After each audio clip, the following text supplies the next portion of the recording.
Hi folks, Dave, the Honest Audiophile. This is the D310 from Wharfedale, and these are my Honest Audiophile impressions. Before we get started with this review, I am going to give a disclaimer, and I'm going to play the rookie card. This review is the first ever review that I've done of a passive speaker. And it's the second review that I've ever done of a speaker, period. I'm very limited in my experience of speakers that I've owned. I've owned 2 powered speakers and 2 passive speakers. And gear associated with speakers is also very limited as far as DACs and amps. So I'm very much a noob or a pleb or a rookie, whatever word you want to throw in there. Very much so when it comes to speakers, but I found these to be very interesting and enjoyable, and so I thought that my channel might be interested in the Wharfedale D310, so that's the reason why I'm going to review them. Alright, so the Wharfedale D310. It's a 2-way passive speaker. It has a 1-inch dome tweeter and a 4-inch black woven Kevlar cone woofer, and it has 86 dB of sensitivity. Its peak power handling is 20 to 60 watts, and it has an SPL of 86 dB, nominal impedance of 8 ohms. Frequency response is 65 Hz to 20 kilohertz. The bass extension is 60 Hz. The crossover frequency is 2.2 kilohertz. That's about 8.8 pounds. And it's about 10.4 inches tall, 9 inches deep, and about 6.1 inches wide. I actually find it's a very attractive speaker. I like it a whole lot better without the covering on the front of it. I think it has a very nice looking tweeter and woofer. On the back side, you have your 2-way binding, your binding posts, and you notice it's not ported on the back like most speakers, and that's because it's ported on the bottom. And that's a very unique design. I can't think of too many speakers that I know of that have that. Of course, I am very limited when it comes to speakers, but it does help in some ways, especially in bass, and we'll talk about that in a little bit. But overall, I really like the build of it. It does come in several different colors. Unfortunately, I do believe Wharfedale is discontinuing this model, so hop on it while you can. I wanted white, but they were sold out in the white, but I do like this walnut color. It's very nice looking. Overall, I like the build of them. They're very small, pretty light, and feel very durable. I really like it, and it has little itty bitty feet on the bottom. Isn't this thing cute? All right, how do they sound? Now that's the most important part for speakers. How do they sound? And I have some amplifiers for speakers. I have a PS Audio Sprout Gen 1, a Mica Aura Gain, and then Opus Audio has been lending me the VMV A2. And the A2, I did a review before. Check out the link down below. I'll put the A2 review in there. And I find that the A2 actually sounds the best with the Wharfedale D310. The others are fine. They sound good with it. I had no problems with driving them. Even though they were a little limited on power, I found that the A2's power was a lot better fitted for the Wharfedale D310. But overall, all those amplifiers worked very well. I also used a couple different DACs. I used my Mytek Liberty DAC and also the Aueze Deckard. And I found that there were a few differences also being revealed depending on the DAC that was used. So let's really talk about the sound here. And what I really enjoy about the Wharfedale is the overall presentation. It just has this very calming but detailed, accurate sound. There's just this way that it presents it in a very natural way. There's moments of sibilance, there's moments of harshness, there's moments of edgy, crispy sparkles, and then there's moments of just smooth lushness. It just has a way of portraying things that lets your brain use its imagination and go, okay, I would imagine that this song being recorded in this setting would sound like this. And that's what the D310 sounds like to me. And I really, really do enjoy that way that it presents it. The D310 just has a way of presenting the music in an accurate, natural way. Bass is unique. So when I first got the D310, I had them on some speaker stands that were very different than what I'm currently using. I was using them on this speaker amp from Fluid, and it's got an opening.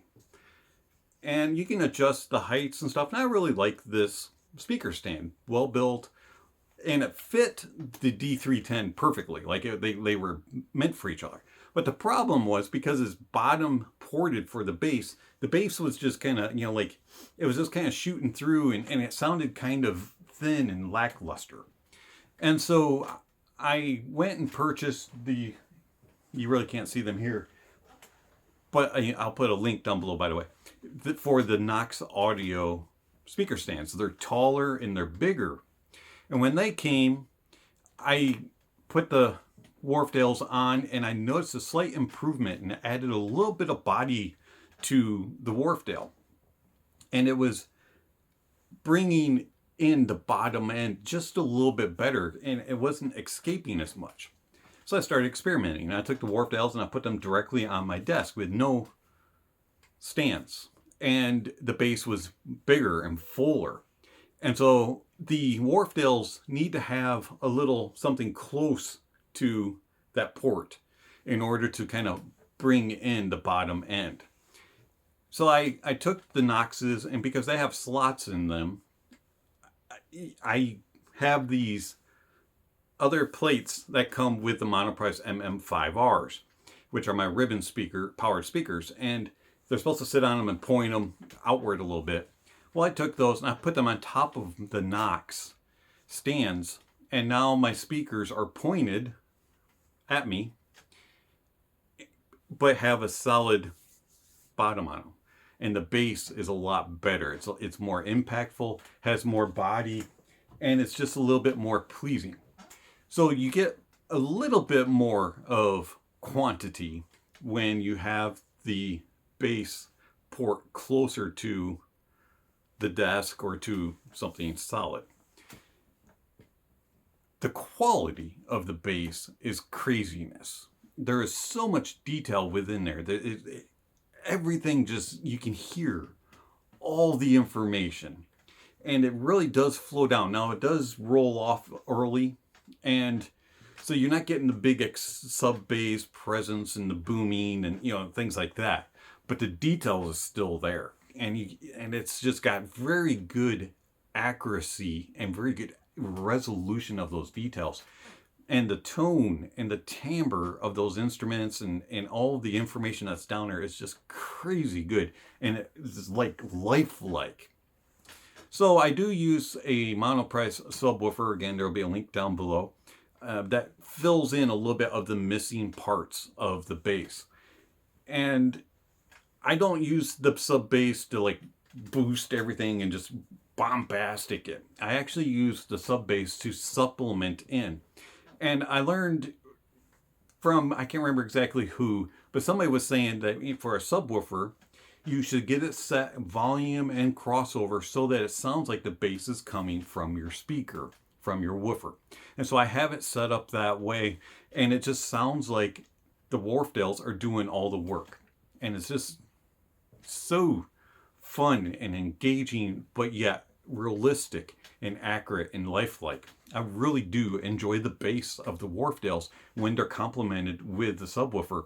But I found that when I use that little plate, that solid plate, with the Knox stands, that without using a subwoofer, still got great detail, still got really nice impact. It was just missing a little bit of the body, and so that subwoofer adds a little bit more. Moving into the mids of the Wharfedales are just enough warmth for a natural sound, and they have very good depth and presence, and vocalists sound like they're standing right around you in that setting, giving you a personal concert. They're just engaging and just involving, immersive sounding in the mids. Tone, timbre is just like it is with the bass. It's very lifelike and very realistic, very natural and accurate. And they're just a very pleasing sound in the mids, and it has nice energy, very good separation and isolation of instruments and vocalists.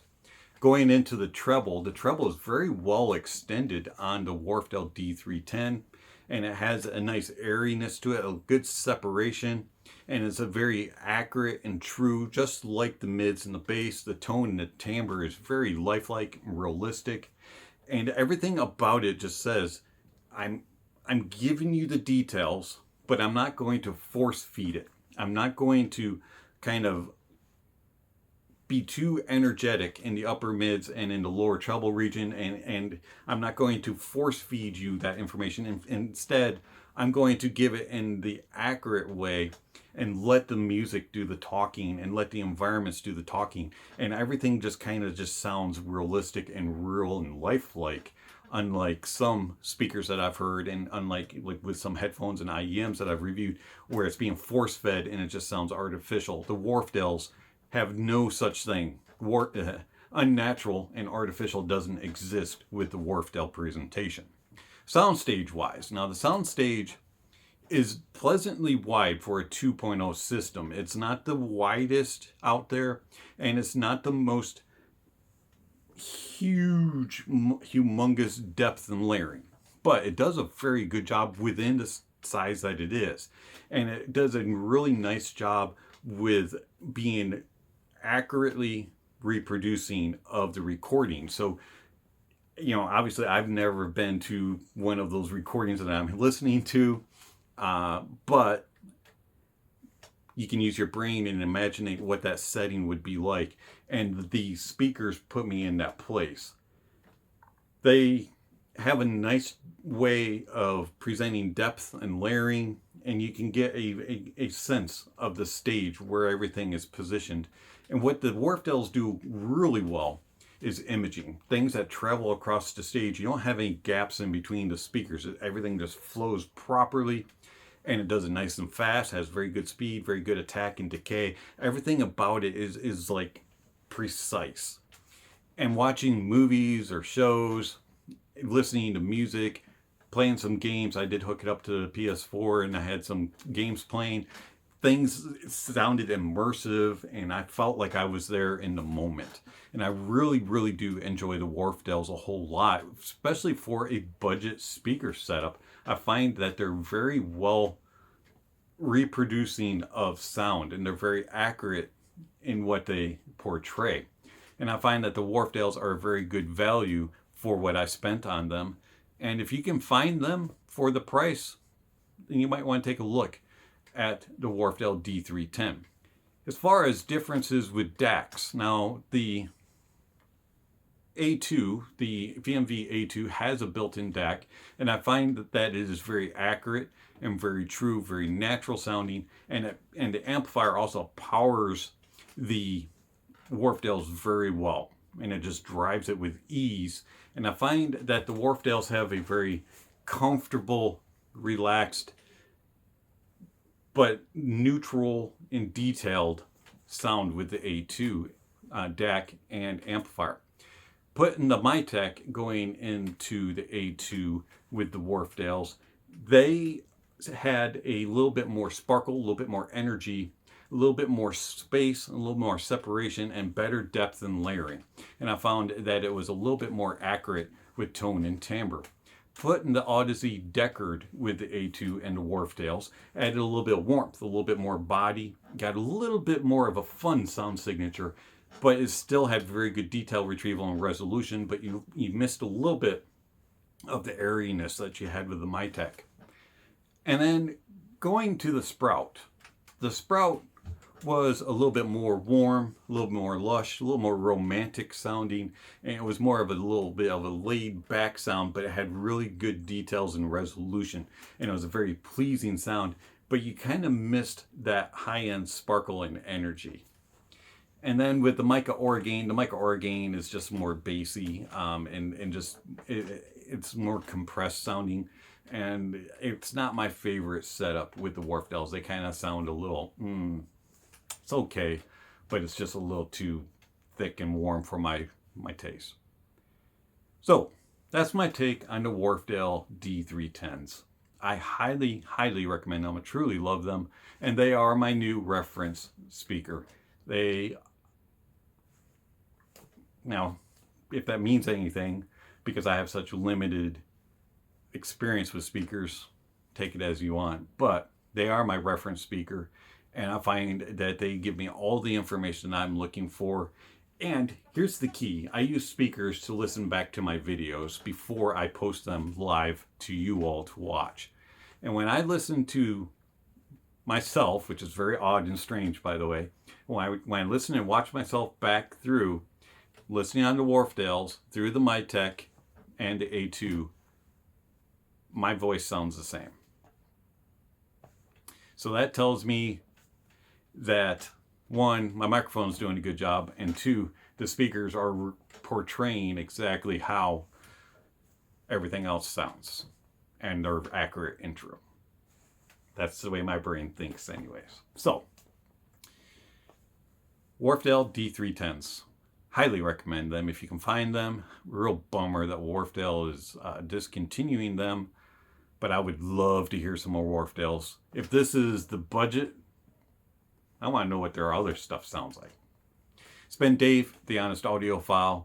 Thank you for watching, and I'll catch you on the next video. Speaking of next videos, somewhere on screen, subscription links, notification bells. If you haven't already, give a thumbs up or a thumbs down to the video, and then don't forget to check out those links that were mentioned in the video for all the other gear.